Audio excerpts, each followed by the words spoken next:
Welcome back, Kevin's Mobile Repair. 2014 Ford Explorer doing a cabin air filter. So first of all, this little side panel will need to come out in order to gain access to the little clip for the glove box. Now it just kind of slides into the groove, which would be right here, so it'll just pop in, pop out. The glove box itself will roll down and unhinge itself off of these little hinges right here. The cabin filter is located back here. There is this little panel going like this. So I used a screwdriver to pop out the two clips and roll it out this way.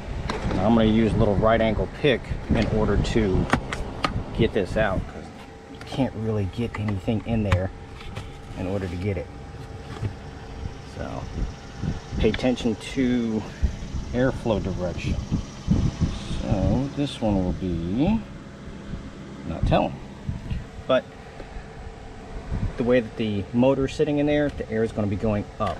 So we want airflow going this way as you put it back in. See the airflow? So it goes that way.